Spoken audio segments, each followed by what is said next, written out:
সহিহ বুখারীর বর্ণনা। ভালো বন্ধু আর খারাপ বন্ধুর দৃষ্টান্ত রাসূল সাল্লাল্লাহু আলাইহি সাল্লাম দিচ্ছেন।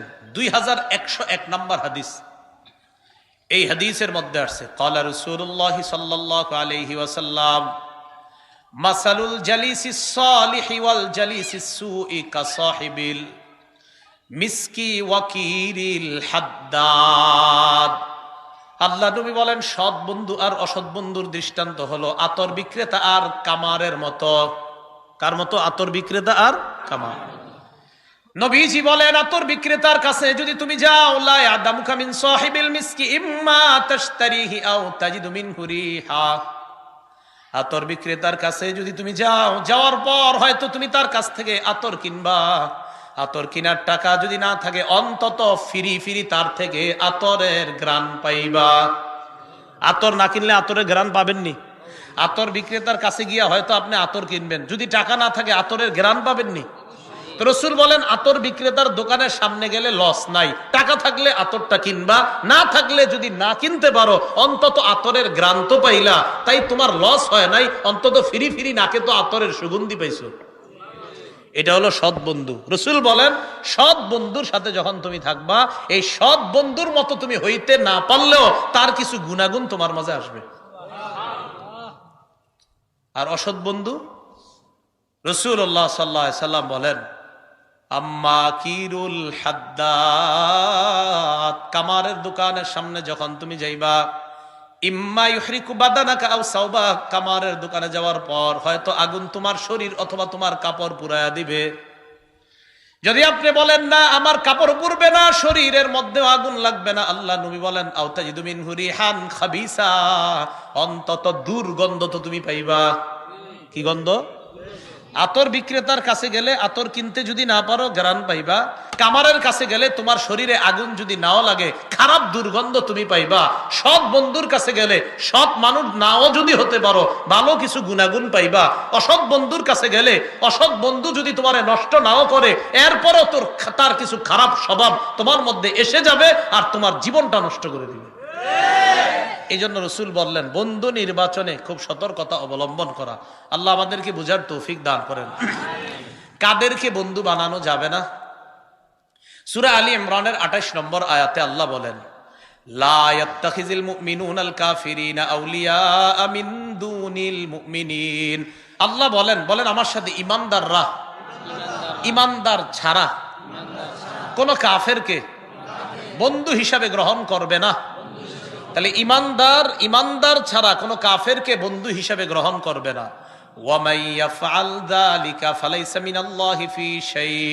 আল্লাহ বলেন, কেউ যদি ঈমানদার ছাড়া অন্য কাউকে বন্ধু হিসেবে গ্রহণ করে, আল্লাহর সাথে তার কোনো সম্পর্ক থাকবে না। তাহলে এই আয়াত থেকে জানলাম কাফেরদেরকে বন্ধু হিসেবে গ্রহণ করা যাবে না। সূরা নিসার 144 নম্বর আয়াতে আল্লাহ বলেন, ইয়া আইয়ুহাল্লাযীনা আমানু লা তাত্তাখিযুল কাফিরিনা আউলিয়া মিন দুনিল মুমিনিন। হে ঈমানদারগণ, তোমরা মুমিন ছাড়া কোনো কাফেরকে বন্ধু হিসেবে গ্রহণ করবা না। তাহলে বলেন তো, কাদেরকে বন্ধু বানানো যাবে না?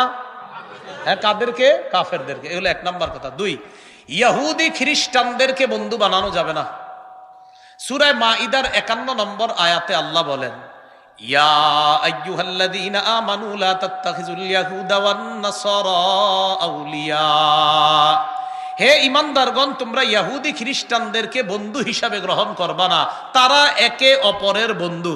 ওয়া মাইয়াতাওয়াল্লাহুম মিনকুম, আল্লাহ বলেন ঈমানদার তোমাদের মধ্য থেকে কেউ যদি কোনো কাফেরকে বন্ধু বানায় নাও, ফাইন্নাহু মিনহুম, ওই ব্যক্তি ওই কাফেরদের অন্তর্ভুক্ত হয়ে যাবে। বলেন নাউজুবিল্লাহ। ইহুদি খ্রিস্টানদেরকে বন্ধু হিসাবে গ্রহণ করবা না, যদি করো তুমিও তাদের অন্তর্ভুক্ত হয়ে যাবা। আল্লাহ হেফাজত করেন। সূরা মাঈদার 57 নম্বর আয়াতে আল্লাহ বলেন, যারা আমাদের ইসলাম ধর্ম নিয়ে খেল তামাশা করে, ইসলামকে যারা উপহাস করে, ইকু দিয়েন না, সাউন্ড কমান, যারা ইসলাম ধর্মকে খেল তামাশার পাত্র বানায়, ইসলাম নিয়ে যারা খেলা করে, দিন নিয়ে যারা খেলা করে, তাদেরকে বন্ধু হিসাবে গ্রহণ করা যাবে না। ভালো করে বুঝছেন, আমাদের মুসলমানদের মধ্যে অনেকে ইসলাম নিয়ে তামাশা করে, তার নাম মুসলমান, কিন্তু ইসলাম নিয়ে সে তামাশা করে। আমরা তাদেরকে বলবো, আপনার নাম পরিবর্তন করে অন্য নাম রাখেন, মুসলমান নাম ধারণ করে আপনি ইসলাম নিয়ে তামাশা করা মানি আপনি ভণ্ডামি করা। আপনার নাম মুসলমান কেন? আপনি ইসলাম নিয়ে তামাশা করবেন? আল্লাহ সূরা মাইদার 57 নম্বর আয়াতে বলেন, ইয়া আইয়ুহাল্লাযীনা আমানু লা তাত্তাখিযুল্লাযীনা ইত্তাখাযু দীনাকুম হুজওয়া ওয়া লাইবাম মিনাল্লাযীনা উতুল কিতাবা মিন ক্বাবলিকুম ওয়াল কুফফারা আউলিয়া। আল্লাহ বলেন, হে ঈমানদারগণ, লা তাত্তাখিযুল্লাযীনা ইত্তাখাযু দীনাকুম হুজওয়া, তোমরা তাদেরকে বন্ধু হিসাবে গ্রহণ করবা না। আল্লাযী, যারা, লা তাত্তাখিযুল্লাযীনা, যারা, ইত্তাখাযু দীনাকুম, তোমাদের ধর্মকে বানায়, গ্রহণ করে, হুজওয়া, উপহাসের পাত্র হিসাবে, ওয়া লাইবা, আর খেল তামাশার পাত্র বানায়, তাদেরকে তোমরা বন্ধু হিসাবে গ্রহণ করবা না। আল্লাহ আমাদেরকে হেফাজত করেন, আমিন। এ হলো 3 নাম্বার। তাহলে 1 নাম্বার, কাফেরদেরকে বন্ধু বানান যাবে না। 2, ইহুদি খ্রিস্টান। 3, আমাদের ধর্মকে যারাই উপহাস করবে তাদেরকে বন্ধু হিসাবে গ্রহণ করা যাবে না। এ হলো 3 নাম্বার কথা। 4 নাম্বার কথা, ভালো করে মনে রাখবেন, মা বাবা, আত্মীয় স্বজন, আমার ভাই, মানে এই ভালো করে শোনেন, আমার বাপ আমার ভাইও যদি কুফরি অবলম্বন করে, কি বললাম, আমার আব্বা আমার ভাইয়েরাও যদি কুফরি অবলম্বন করে, হ্যাঁ, আমার বাপের সাথে বাপ ছেলের সম্পর্ক থাকবে, বেয়াদবি করা যাবে না। ভাইয়ের সাথে ভাইয়ের সম্পর্ক থাকবে, বেয়াদবি করা যাবে না। বাকি তাদের সাথে অন্তরঙ্গ ভাবে মেলামেশাও করা যাবে না। যেমন মানে মেলামেশা একদম অন্তরঙ্গ বন্ধু হিসেবে গ্রহণ করা যাবে না। দলিল সূরা তাওবার 23 নম্বর আয়াতে আল্লাহ বলেন, ইয়া আইয়ুহাল্লাযীনা আমানু লা তাত্তাখিযু আবাআকুম ওয়া ইখওয়ানাকুম আউলিয়া ইন ইসতাহাব্বুল কুফরা আলাল ঈমান। হে ঈমানদারগণ, লা তাত্তাখিযু আবাআকুম, তোমাদের বাপ দাদা, ওয়া ইখওয়ানাকুম, তোমাদের ভাইকে, আউলিয়া, এমন বন্ধু বানাইবা না, তোমার বাপ আর ভাইকে। কয় কোন বাপ আর কোন ভাই? ইন ইসতাহাব্বুল কুফরা আলাল ঈমান, যেই বাপ আর ভাই ঈমানকে প্রাধান্য দেয় না, বরং ঈমানের উপর তারা কুফরিকে প্রাধান্য দেয়, এই বাবা আর ভাইকে বন্ধু হিসাবে গ্রহণ করবা না। দেখছেন কি বলছে? বাপরে বাপ হিসাবে ঠিক আছে, আপনার দায়িত্ব পালন করতে হবে, বাপারে টাকা দিতে হবে, মার যদি অমুসলমান হয় তাদেরকে টাকা পয়সা দিতে হবে, কিন্তু আবার তাদের সাথে খারাপ ব্যবহারও করা যাবে না। কিন্তু আল্লাহ বললেন তাদেরকে আবার বন্ধু হিসাবে গ্রহণ করবা না। ইনস্তাহাব্বুল কুফরা আলাল ঈমান, যদি তারা কুফরিকে ঈমানের উপর প্রাধান্য দেয়। তাহলে বন্ধু নির্বাচনে সতর্কতা, যদি সতর্ক না হন কিয়ামতের ময়দানে আফসোস করতে হবে খারাপ বন্ধু যারা গ্রহণ করবেন। সূরা ফুরকানের 28 নম্বর আয়াতে আল্লাহ বলেন, কিয়ামতের ময়দানে এক ব্যক্তি বলবে, ইয়া ওয়াইলাতা লাইতানি লাম আত্তাখিজ ফুলানান খলিলা। হাত কামড়াইতে কামড়াইতে বলবে, হায় আমি যদি দুনিয়াতে অমুককে বন্ধু হিসাবে গ্রহণ না করতাম কতই না ভালো হতো। আমি যদি দুনিয়াতে অমুককে বন্ধু হিসাবে গ্রহণ না করতাম তাহলে কতই না ভালো হতো। এটা তিরমিজি শরীফের 2378 নম্বর হাদিস। এই হাদিসের অনুবাদটা আমি বললে আমার সাথে সাথে আপনারা বলবেন, আগে হাদিসটা বলি। আন আবি হুরায়রা রাদিয়াল্লাহু তাআলা আনহু قال قال رسول الله صلى الله عليه وسلم الرجل على دين خليله فلينظر احدكم من يخالل। রাসূলুল্লাহ সাল্লাল্লাহু আলাইহি সাল্লাম বলেন, ব্যক্তি, বলেন ব্যক্তি তার বন্ধুর রীতিনীতির অনুসারী হয়। ব্যক্তি তার বন্ধুর রীতিনীতির অনুসারী হয়। ফাল্যানজুর আহাদুকুম মাইয়ু খালিল, বলেন তোমাদের প্রত্যেকেই যেন চিন্তা করে সে কাকে বন্ধু বানায়। নবী বললেন প্রত্যেকটা মানুষ তার বন্ধুর রীতিনীতির অনুসরণ। কিও এইভাবে প্যান্ট পরেন কেন? কয় বলিউডের অমুকে এইভাবে পরে তাই আমিও পরি। ওই যে বন্ধুর রীতিনীতি মানে ভালো লাগছে এটা। কিও আপনি এইভাবে চুল রাখছেন কেন? অমুকে এইভাবে রেখেছে তাই আমি এইভাবে রেখেছি। তাহলে রাসূল বলেন মানুষ তার বন্ধুর রীতিনীতির অনুসারী হয়। বন্ধু এইভাবে হাঁটে তাই সেও এইভাবে হাঁটে, বন্ধু এইভাবে চুল রাখে সে এইভাবে রাখে, বন্ধু চারোদিকে চুলগুলা ছোট রাখা মাঝখানে এই জায়গায় ছোট্ট করে একটু রাখে তাই সেও রাখে। কেউ এমনি কেন রাখেন? অমুক দেশের অমুক প্লেয়ার এইভাবে রাখে তাই আমি রাখি। তো রাসূল বলছেন মানুষ তার বন্ধু যাকে ভালোবাসে তার রীতিনীতির অনুসারী হয়। তাই সাবধান, তোমরা লক্ষ্য রাখো কাকে তোমরা বন্ধু বানাও।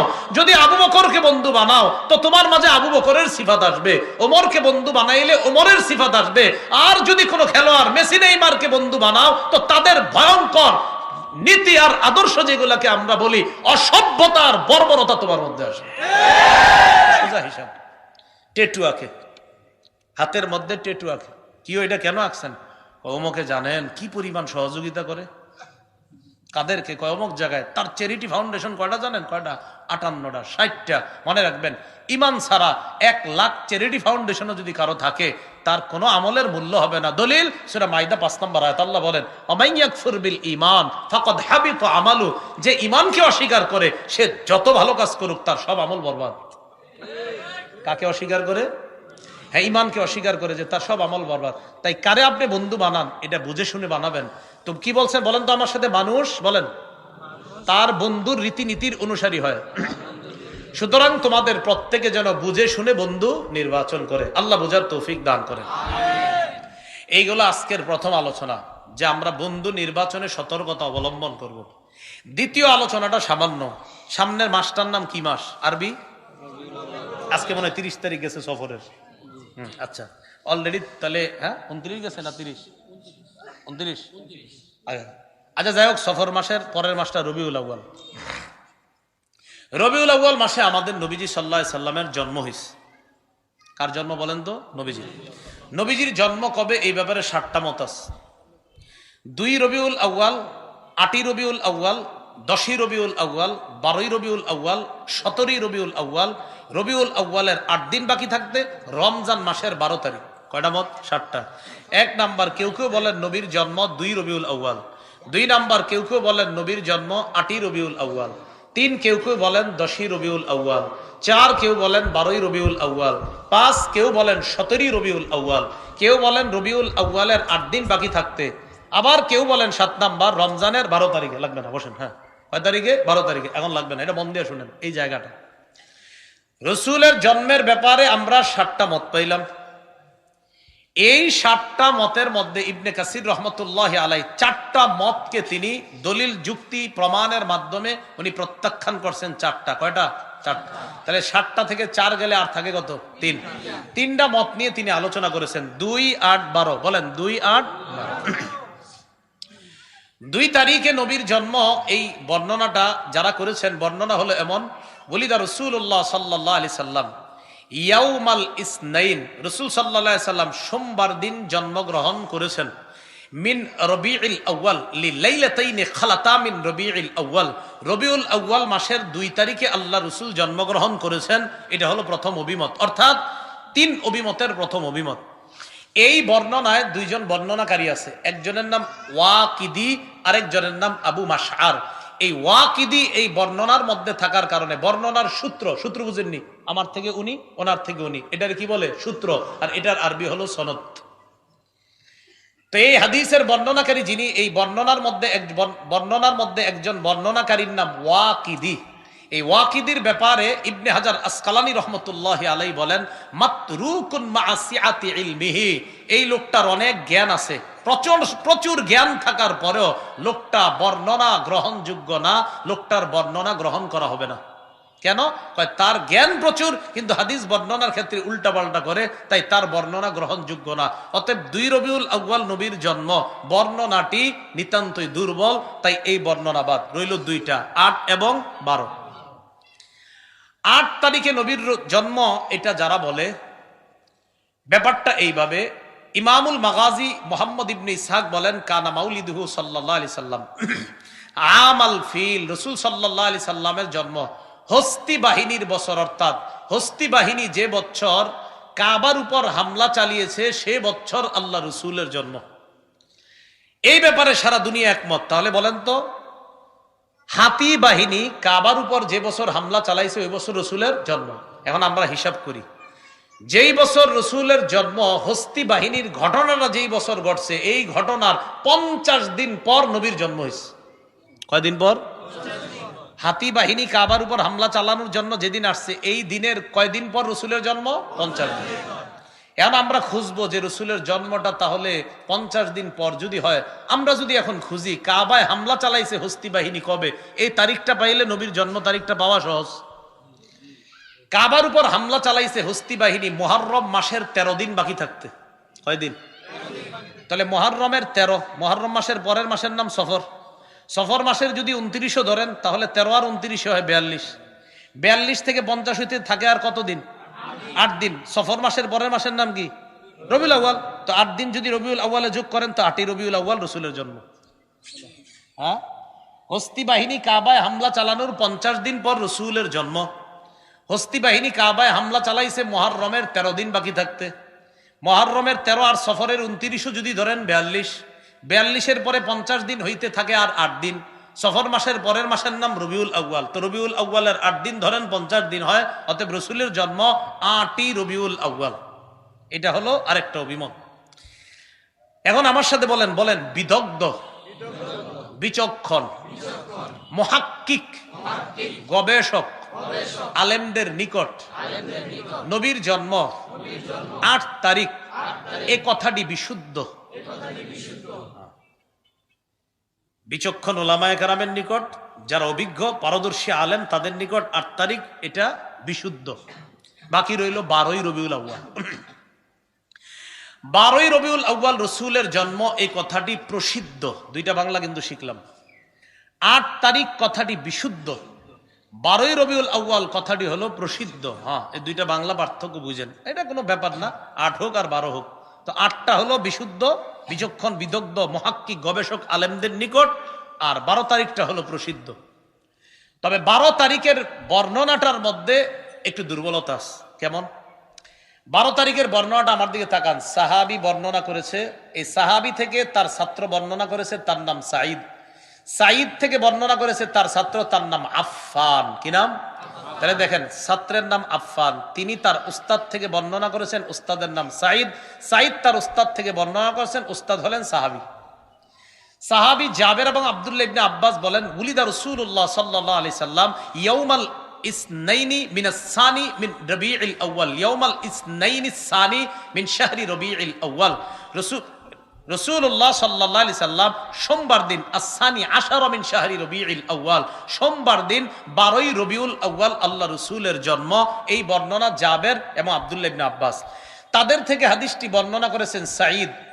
সাঈদ থেকে বর্ণনা করেছেন তার ছাত্র আফফান। এবার সাহাবীদেরকে আমরা বাদ দেই, এই হাদিসের সূত্রে দুইজনকে আমরা রাখি।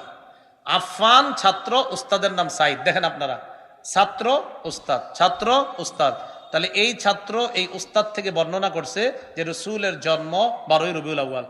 এখন মজার ব্যাপার হলো, উস্তাদের নাম যে সাঈদ, তার মৃত্যু 110 হিজরিতে, আর ছাত্র যে আফফান, তার জন্ম 134 হিজরিতে। আল্লাহ জানে কি বুঝছেন। দেখেন, ওস্তাদ যে সাঈদ, তার মৃত্যু 110 হিজরিতে। মৃত্যু কত হিজরিতে? আর ছাত্রের জন্ম 134 হিজরিতে। কি বুঝলেন? 24 বছর পর ছাত্রের জন্ম। তার মানে বোঝা গেল তারা ছাত্র উস্তাদ না, তাদের মাঝে কিছু একটা ঘটনা ঘটে গেছে অন্য কেউ। এটাকে আরবিতে বলে ইনকিতা, বাংলায় বলে বিচ্ছিন্নতা। আর এই বিচ্ছিন্ন সূত্রের হাদিসকে বলে হাদিসে মুনকাতি। আর হাদিসে মুনকাতি দলিল হিসাবে গ্রহণযোগ্য না। তাহলে আপনারা ওই মুনকাতি টতি বুঝা লাগবে না, বাংলা বুঝেন। ওস্তাদ আর ছাত্র, ছাত্র উস্তাদ। এই দেখেন, ছাত্রের নাম আফফান, উস্তাদের নাম সাঈদ। ওস্তাদ মারা গেছে 110-এ, তার মারা যাওয়ার 24 বছর পর ছাত্রের জন্ম। তো এটা কেমনে হয়? তো এই জন্য এই বর্ণনাটি শিথিল হওয়ার কারণে এটা প্রসিদ্ধ হয়ে গেছে। তবে বিশুদ্ধ 8ই রবিউল আউয়াল। বাকি 8 হোক 12 হোক কোনো সমস্যা নাই। বাকি রসুলের জন্ম তারিখ নিয়ে মতভেদ, এটা হলো বোঝানোর উদ্দেশ্য। এখন কথা হলো, রসুল জন্মদিনে কি করতেন? খুব ভালো করে বুঝেন, বলেন আমার সাথে, আমরা রসুলের জন্মদিনে তাই করব যা নবীজি করেছেন। সহজ কথা না? তাহলে এবার সুন্দরভাবে বলি, বলেন, আমরা রসুল সাল্লাল্লাহু আলাইহি সাল্লামের জন্মদিনে সেই আমল করব যেই আমল নবীজি করেছেন। আমরা হাদিস থেকে যতটুকু জেনেছি, বলেন, নবীজি তার জন্মদিন প্রতি সপ্তাহে পালন করতেন, বাৎসরিক নয়। তাহলে দুইটা বিষয় জানলাম। রসুল জন্মদিন পালন করতেন প্রতি সপ্তাহে, জন্মদিনে রসুল প্রতি সপ্তাহে আমল করতেন। তো আমরাও আমল করব, তাহলে আমরা প্রকৃত আশিক রাসূল হতে পারবো ইনশাআল্লাহ। তাহলে কি বুঝলাম? রসুল কি বছরে একবার পালন করতেন না প্রতি সপ্তাহে? তো এই সহজ বিষয়টা কেন আমরা বুঝি না। তাহলে প্রতি সপ্তাহে যদি আমল করি, আমল কি কম হয় নাকি বছরে একবার করলে বেশি হয়? প্রতি সপ্তাহে যদি আমল করি, আমলটা বেশি হবে না বছরে একবার করলে বেশি হবে?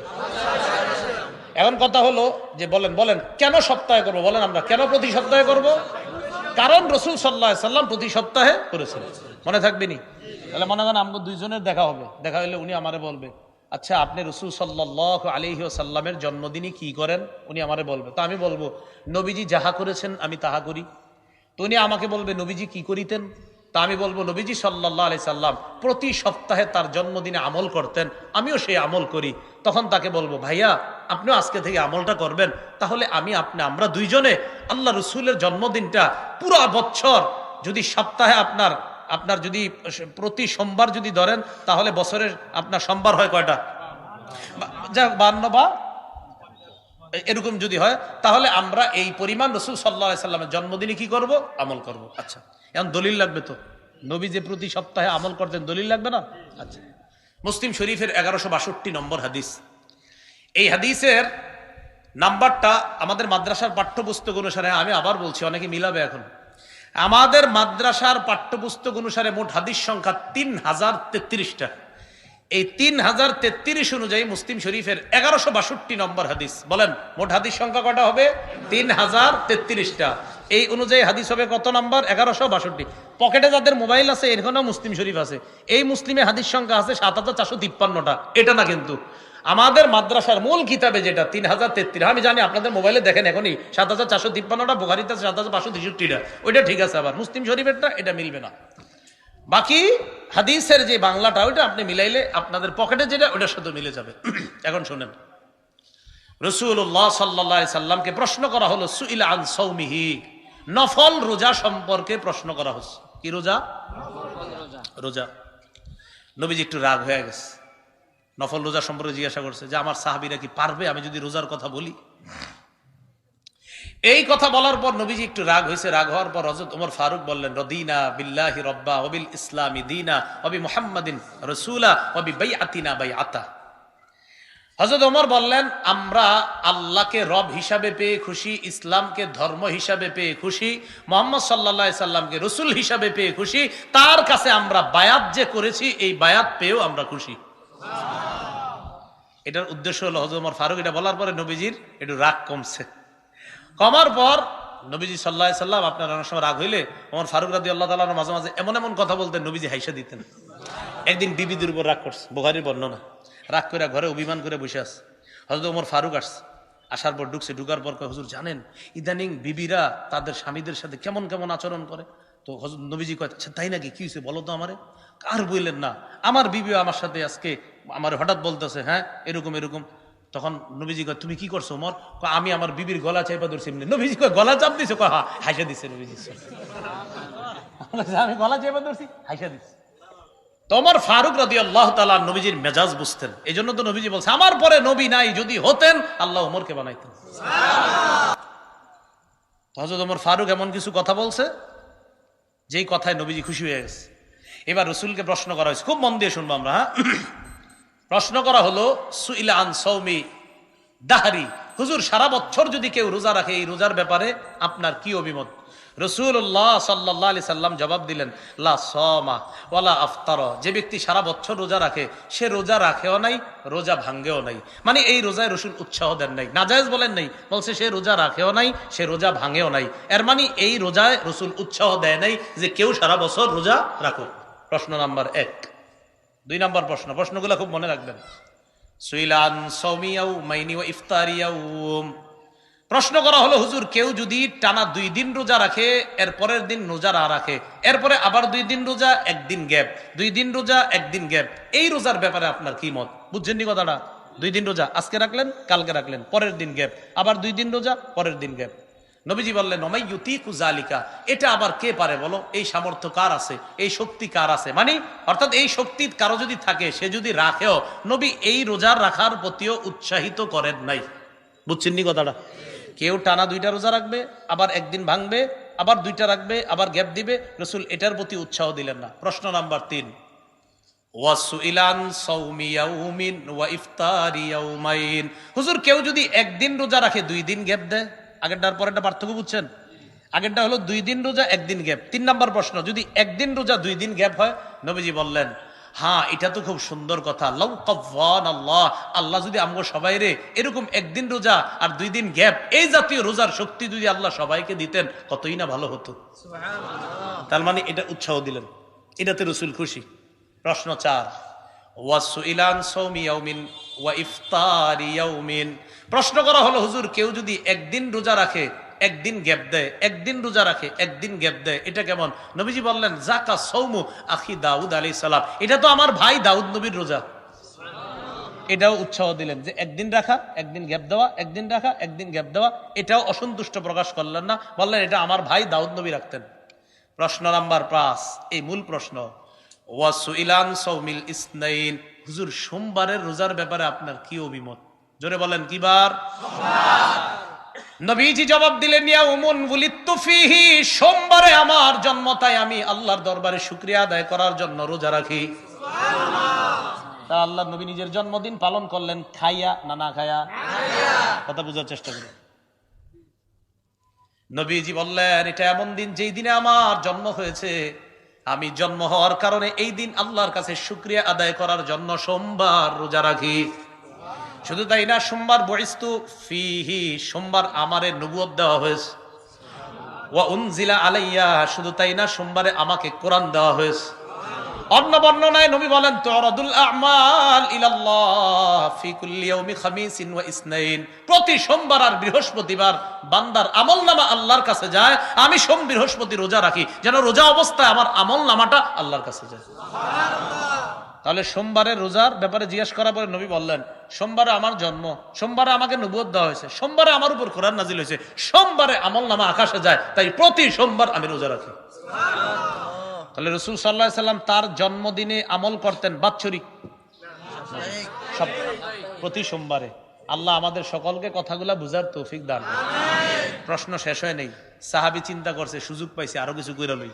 6 নম্বর প্রশ্ন করলেন, ওয়াসুইলা আন সাওমি ইয়াউমি আরাফা, হুজুর আরাফার রোজা রাখলে কি হবে?